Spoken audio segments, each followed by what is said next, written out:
आदरणीय साथियों, महाकवि मैथिली शरण गुप्ता की एक कविता भी। चारु चंद्र की चंचल किरणें खेल रही हैं जल थल में, स्वच्छ चांदनी बिछी हुई है अवनी और अंबर तल में। पुलक प्रकट करती है धरती हरित तृणों की नोकों से, मानो झूम रहे हैं तरुबी मंद पवन के झोंकों से। और फिर शरद पूर्णिमा का दिन हो तो ये जो चारु चंद्र की चंचल किरणें सब तरफ किस तरह से खेलती हैं और किस तरह से स्वच्छ चांदनी जो है वो अवनी और अंबर तल में बिछी हुई होती है। शरद पूर्णिमा का शारीरिक मानसिक उपचार और उपासना की दृष्टि से काफी महत्व है। हिंदू पंचांग के अनुसार अश्विन माह के शुक्ल पक्ष की पूर्णिमा को शरद पूर्णिमा कहा जाता है। शरद पूर्णिमा को कोजागर पूर्णिमा, रास पूर्णिमा, कौमुदी पूर्णिमा और कौमुदी व्रत के नाम से भी जाना जाता है। हिंदू धर्म में इसका खास महत्व है। हालांकि विज्ञान की दृष्टि से इसके महत्व को या ज्योतिषी महत्व को इनकार नहीं किया जा सकता। इसका विज्ञान की दृष्टि से भी काफी महत्व है और औषधि दृष्टि से भी और ज्योतिषी दृष्टि से भी इसका काफी महत्व है। कहते हैं इस दिन चंद्रमा की किरणों में अमृत समा जाता है। दरअसल पौराणिक मान्यताओं के मुताबिक मां लक्ष्मी का जन्म इसी दिन हुआ था। साथ ही भगवान कृष्ण ने गोपियों संग वृंदावन के निधिवन में इसी दिन रास रचाया था। इस दिन चांद अपनी 16 कलाओं से युक्त होकर रात भर अपनी किरणों से अमृत की वर्षा करता रहता है। शरद पूर्णिमा की रात चंद्रमा पृथ्वी के सबसे पास में होता है, लिहाजा उसकी किरणें बेहद प्रखर और चमकीली होती हैं। इनको धरती के लोगों के लिए कई मायनों में प्रभावकारी और लाभदायक माना गया है। ये किरणें सेहत के लिए काफी लाभदायक हैं। शरद पूर्णिमा के दिन औषधियों की स्पंदन क्षमता, औषधियों की गुणवत्ता अधिक होती है और रसाकर्षण के कारण जब अंदर का पदार्थ सांद्र होने लगता है तब रिक्तिकाओं में से विशेष प्रकार की ध्वनि उत्पन्न होती है। लंकाधिपति रावण शरद पूर्णिमा की रात किरणों को दर्पण के माध्यम से अपनी नाभि पर ग्रहण करता था। इस प्रक्रिया से उसे पुनर्यौवन शक्ति प्राप्त होती थी। चांदनी रात में 10 से मध्यरात्रि 12 बजे के बीच कम वस्त्रों में घूमने वाले व्यक्ति को ऊर्जा प्राप्त होती है। कम वस्त्रों में आप चंद्रमा की किरणों के सामने बैठ भी सकते हैं चांदनी रात में अपनी छत पर। सोम चक्र, नक्षत्रीय चक्र और अश्विन के त्रिकोण के कारण शरद ऋतु से ऊर्जा का संग्रहण होता है और बसंत में निग्रह होता है। दुग्ध में दूध में लैक्टिक अम्ल और अमृत तत्व होता है। यह तत्व किरणों से अधिक मात्रा में शक्ति का शोषण करता है। चावल में स्टार्च होने के कारण यह प्रक्रिया और आसान हो जाती है। इसी कारण ऋषि मुनियों ने शरद पूर्णिमा की रात में खीर खुले आसमान में रखने का विधान किया। यह परंपरा विज्ञान पर आधारित है। प्रत्येक व्यक्ति को कम से कम 30 मिनट तक शरद पूर्णिमा की चंद्र किरणों का स्नान करना चाहिए। चांदनी में आराम से चंद्रमा की किरणों का जो है वो स्नान करना चाहिए। रात्रि 10 से 12 बजे तक का समय इसके लिए उपयुक्त रहता है। चंद्रमा पूर्णता का प्रतीक है। पूर्णिमा के दिन जो चंद्रमा खिलता है वो पूर्णता का प्रतीक है।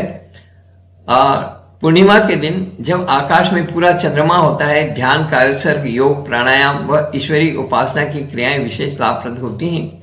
इसी दिन ब्रह्मांड में सत्व गुण की प्रधानता रहती है। पूर्णिमा को जिस प्रकार चंद्रमा पूरी तरह खिला रहता है और ज्योत्सना व शीतलता से लबरेज रहता है, व्यक्ति का स्वयं का ऑरा, आभा मंडल भी पूरी तरह विकसित होता है।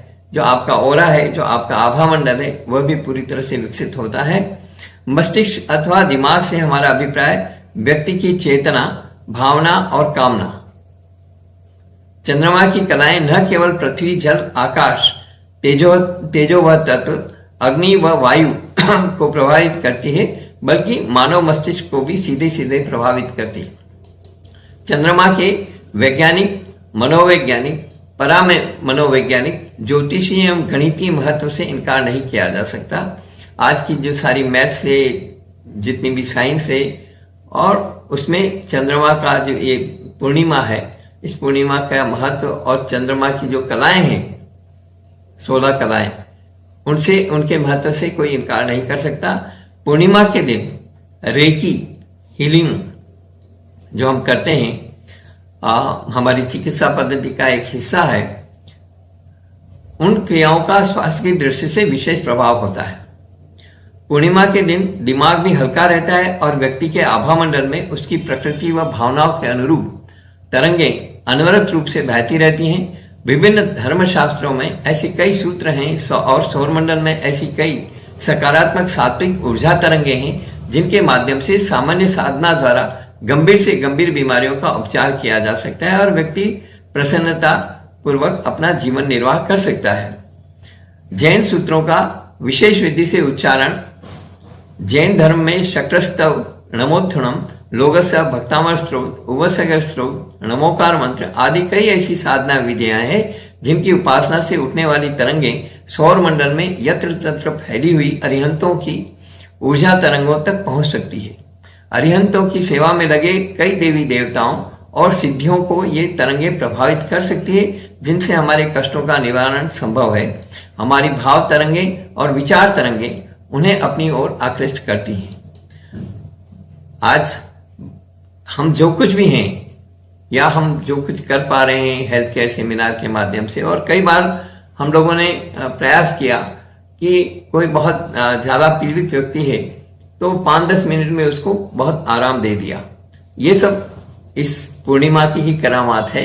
बहुत सारी बातें हैं, उनको सबको यहाँ नहीं बताया जा सकता सार्वजनिक रूप से, लेकिन वेदों की ऋचाओं, उपनिषदों और पुराणों में भी इस प्रकार के कई सूत्र हैं और उनकी साधना की कई प्रकार की विधियां हैं। यदि व्यक्ति निष्काम भाव से उनकी साधना करे तो वह कई प्रकार की सिद्धियां प्राप्त कर सकता है। समुद्र में होने वाला ज्वार भाटा चंद्रमा की कलाओं के आधार पर ही होता है। सबसे बड़ा प्रमाण है ये। पूर्णिमा के दिन ज्वार आता है और अमावस्या के दिन भाटा, यानी समुद्र नीचे खिसकता है और पूर्णिमा के दिन समुद्र ऊपर की ओर बढ़ता है। चंद्रमा पानी को अपनी ओर खींचता है। मानव शरीर और मस्तिष्क में भी पानी की मात्रा सर्वाधिक होती है। इसी प्रकार गुरुत्वाकर्षण की शक्ति पूरी तरह वैज्ञानिक है। वह क्या है, किस प्रकार इस शक्ति से सूर्य, चंद्र, पृथ्वी और सौरमंडल के सभी ग्रह, नक्षत्र बंधे हुए हैं और परिभ्रमण करते हैं, इसे समझना चाहिए। यह भी कि मानव व अन्य जीवों पर इसका किस प्रकार प्रभाव होता है, इसके मद्देनजर भी हम अपनी उपासना का क्रम बना सकते हैं। ब्रह्मांड में मौजूद ग्रह, उपग्रह, सौरमंडल के तारे आदि सभी ऊर्जा तरंगे छोड़ते हैं, लेकिन इन सभी तरंगों में सर्वाधिक प्रभावशाली तरंगे चंद्रमा की होती है, जो इंसान ही नहीं जानवरों के दिमाग को भी प्रभावित करती है। ये तरंगे व्यक्ति के चेतन मन को ही नहीं अवचेतन मन को भी प्रभावित करती है और कई कई जन्मों के संस्कारों को व्यक्ति के चेतन मन पर ला देती है। इसे सही या गलत दिशा देना व्यक्ति पर निर्भर करता है। यदि वह शुभ भावों से युक्त होकर ध्यान, कायोत्सर्ग अथवा ईश्वरीय उपासना करता है तो उसे सकारात्मक ऊर्जा तरंगे मिलती है, जिसके मनोवांछित शुभ परिणाम प्राप्त होते हैं। आप भी शरद पूर्णिमा के महत्व का लाभ उठाएं, इसी शुभ भावना के साथ में। धन्यवाद।